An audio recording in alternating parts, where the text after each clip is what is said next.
Hey guys, this is Coach Goodrich here with another 8th grade American history video. This is the start of Unit 3, which is going to deal with the American Revolution.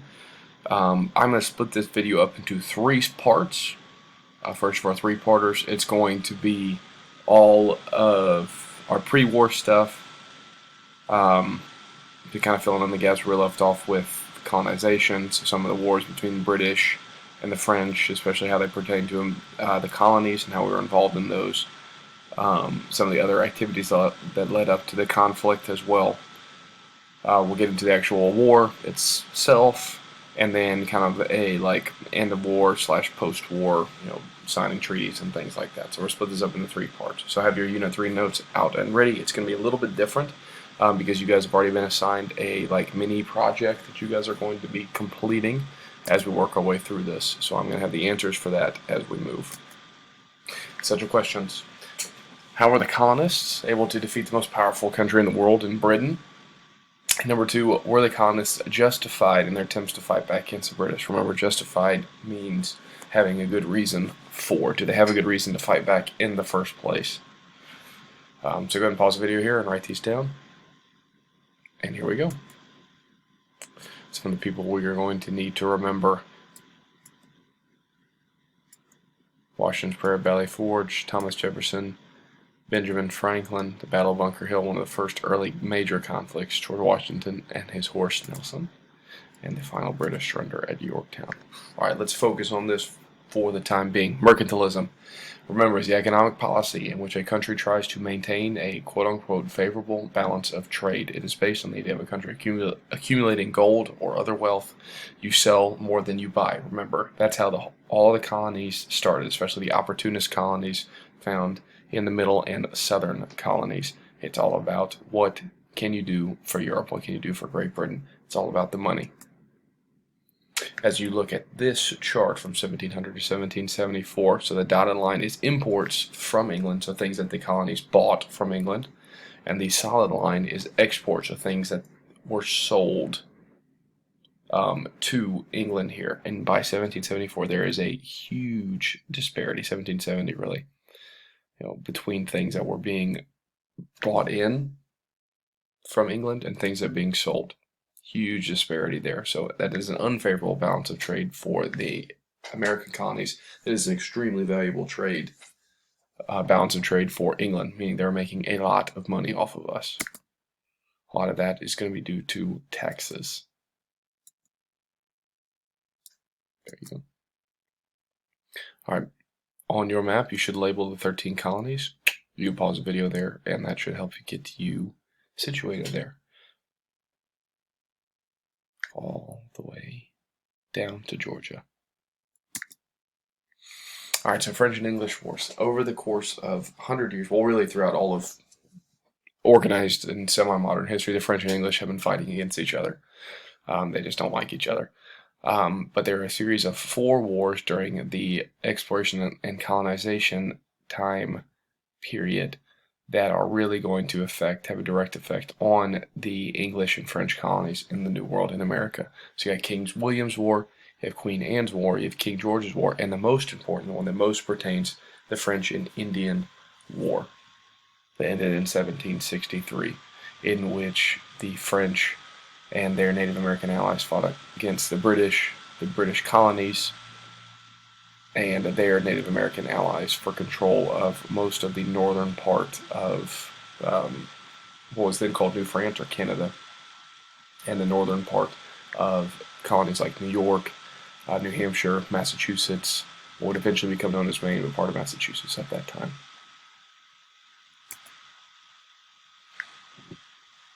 It did end up resulting in a British victory, and there is a young Colonel George Washington. That's where he first receives his military action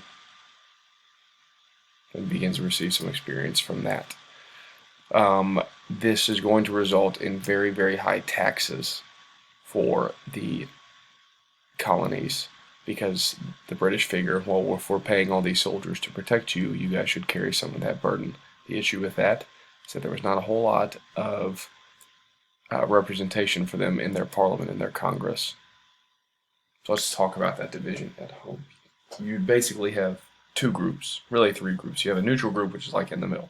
You have the patriots, who are colonists that are loyal to the cause of independence and that America should be its own country. Separation, they're for separation from England and the formation of a new country. The most famous group were the very radical Sons of Liberty.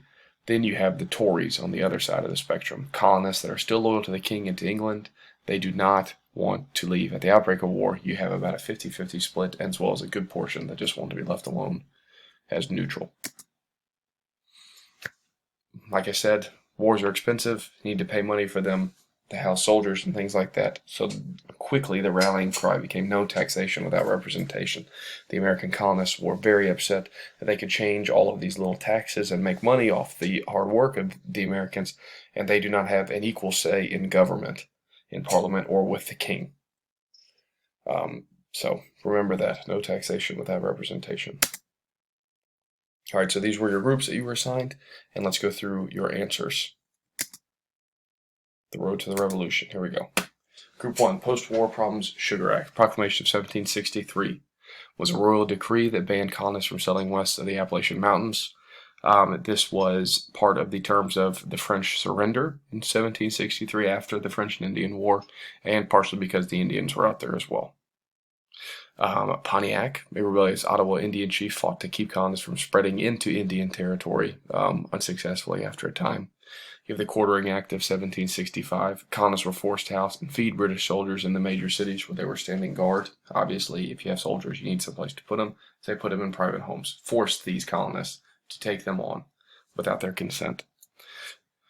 Some of the merchants smuggled various goods, tea, rum, etc. So writs of assistance, the next one, general search warrants, were used to search for contraband in homes and businesses. And you have the Sugar Act of 1764. This was going to place taxes on imported goods such as coffee, molasses, and silk. And guess who's supplying most of those goods? Great Britain, or companies working for Great Britain. Group 2, Stamp Act and the Declaratory Act. Stamp Act of 1765 taxed all paper items for record keeping and leisure activities, things like playing cards, newspapers, and of course stamps.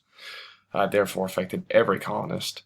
Colonists were mad because they were not represented in Parliament and they had no say about these taxes. One of the ways they took to protest them was by tarring and feathering. They would strip the victim naked, most often tax collectors or people that worked at the customs or border houses for imports and exports.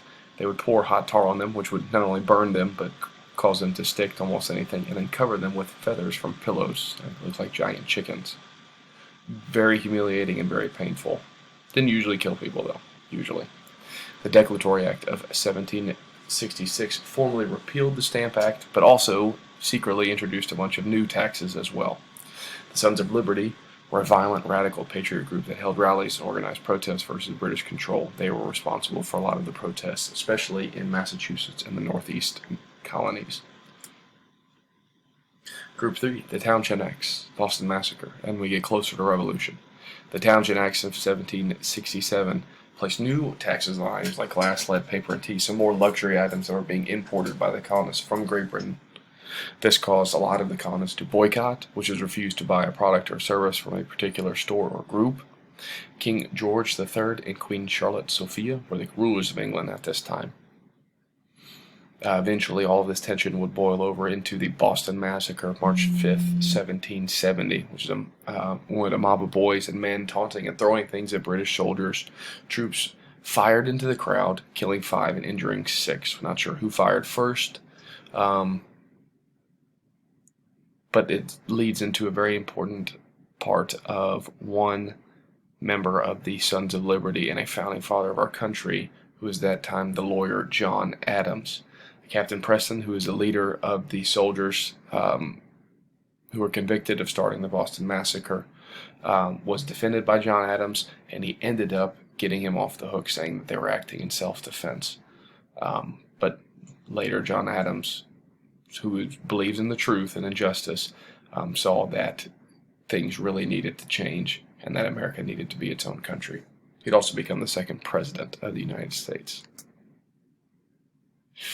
Group 4, Boston Tea Party and the Intolerable Acts. Samuel Adams, John Adams' second cousin, formed the Committee of Correspondence. with the Sons of Liberty, and was created to promote organized resistance against Britain by way of communicating with the other patriot groups in other colonies.